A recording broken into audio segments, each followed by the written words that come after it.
তখন পুলিশে ফায়ার করে, তখন আনা দিয়া টন উড়ার উপরে টন উড়াইয়া দেখে আমরা ফ্লাশ উলার জ্বলি। আমরা যখন আনাত গেছি তখন তারাও ফায়ার করে। তখন আমরা মনে হয় সিঁড়ির যে এখানটা আছে রাজুবের বাড়ির পিছিয়ে, তো সিঁড়ি বাই উঠিয়া নয়া নয়া চাপি চাপি আমার বাইরে আমি আমার আনছি। ইউরোপে যাওয়ার স্বপ্ন ছিল রায়হানের। পরিবারের সাধ্য ছিল না তার সে স্বপ্ন বাস্তবায়ন করার। অবশেষে বন্ধুদের পরামর্শে কাতারে যাওয়ার পরিকল্পনা করেন। গত 15 আগস্ট ফিঙ্গার দেওয়ার কথা ছিল, কিন্তু তার আগেই বুকে বিদ্ধ হওয়া গুলিতে ওপারে পাড়ি জমান কলেজ শিক্ষার্থী রায়হান উদ্দিন। গত 5 আগস্ট বিয়ানীবাজার থানার বিপরীত পাশে ওয়ালটন শোরুমের পেছন থেকে তার মরদেহ উদ্ধার করে পরিবার। প্রথমে আমি খবর পাইছি যে ওয়ালটনের পিছে সে গুলিবিদ্ধ হইয়া মানে তারে রাখা হয়েছে। আবার রাখা হয়েছে বলতে সংবাদ পাই আমি আমার আমার আবদুল্লাহ বাইরে ফেলা লইয়া গেছে, আরো মানুষ আছেন তান্ডালে লইয়া গিয়া তখন থানার যে গেটের বরাবর যে রাজু ভাই তার বাড়ির রাস্তা রাস্তা মুখা যাওয়া গেছে না গাড়ি নিয়ে, তখন পুলিশে ফায়ার করে, তখন আনা দিয়া টন উড়ার উপরে টন উড়াইয়া দেখে আমরা ফ্লাশ উলার জ্বলি।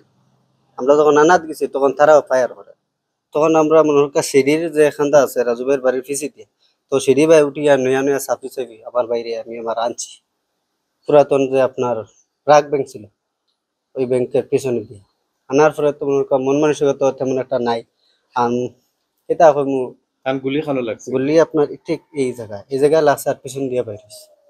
আর তেমন মন মানসিকতা না যে আমরা যে হসপিটাল যাবো বা কেউ আমরা কইব আমরা যাইতাম বা এটা লাগবে, সার্টিফিকেটটা লাগবে, ডেথ সার্টিফিকেট লাগবে, এইরকম সংবাদ আমরা কাছে কেউ পৌঁছাই বুঝছেন। কারণ আর আমরা মাইন্ডও এটা নাই। আর আমরা জাস্ট মরা পাইছি তার বুঝছেন, মরা পাওয়ার পরে তো আর নাম বাসা।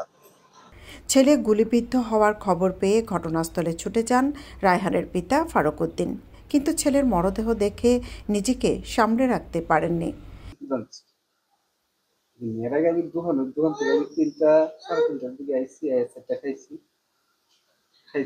হ্যাঁ, তাহলে বসি এই মুহূর্তে আমার বড় ছেলে আইসি এক ওরাই হ্যান তো নামাজ সমাজ করে ঠিক আছে।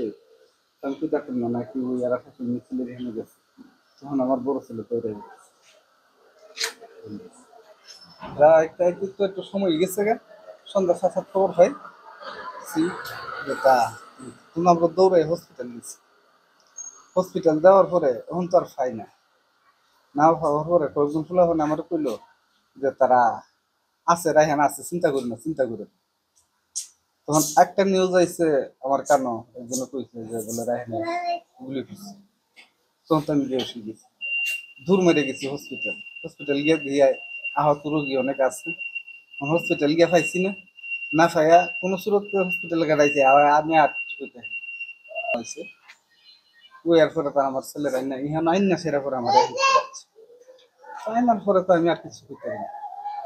দোষ এরপর যা আমরা কাউন্সিলর সব আইছে, আমি আইছি, তারা আইছে, তার সাথে আলোচনা হয়েছে কীভাবে যা করা।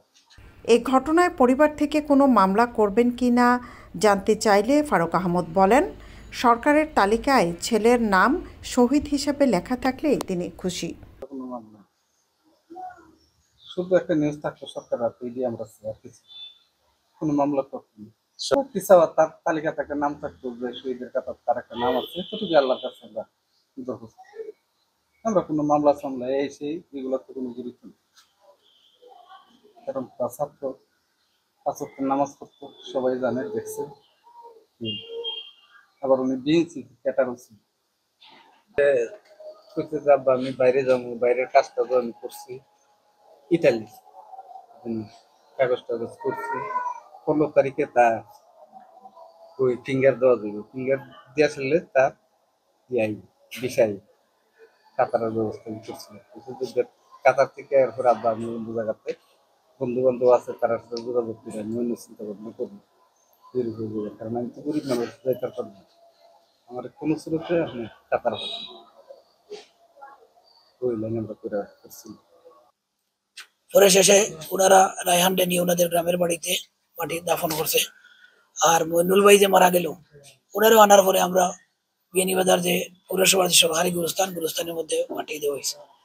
5 আগস্টের ভয়াবহ পরিস্থিতি বর্ণনা করতে গিয়ে পৌরসভার 5 নং ওয়ার্ডের কাউন্সিলর সাইফুল ইসলাম শায়েক বলেন, অরাজকতা পরিস্থিতিতে যারা ছিল তাদের অধিকাংশই অপরিচিত। এ ঘটনায় আমার ওয়ার্ডের 2 জন মারা যান। হোটেল পানসির সামনে দাঁড়ানো আমরা কয়েকজন ডাক্তার শিবির আমরা বেশ কয়েকজন আসলাম। তারা পানসির দিকে ঢুকতো স্যার। তখন আমি 2-4 জনকে জিজ্ঞেস করলাম যে তোমরা পানসির দিকে কেন ঢুকো? উনি তো রাজনীতিবিদ না, উনি তো একজন ব্যবসায়ী। পরে এরা বললাম যে তোমরা শাটারটা লাগাও, তালা দাও। আমার ধারণা তাদের উদ্দেশ্য ভালো ছিল না, হোটেল লুটপাট করা বা কেস টেস করা এরকম কোনো ছিল। এরপরে আবার তারা গেছে আপনার ফুলকলি, পাশে তো ফুলকলি, একই মালিকের তো ব্যবসা প্রতিষ্ঠান।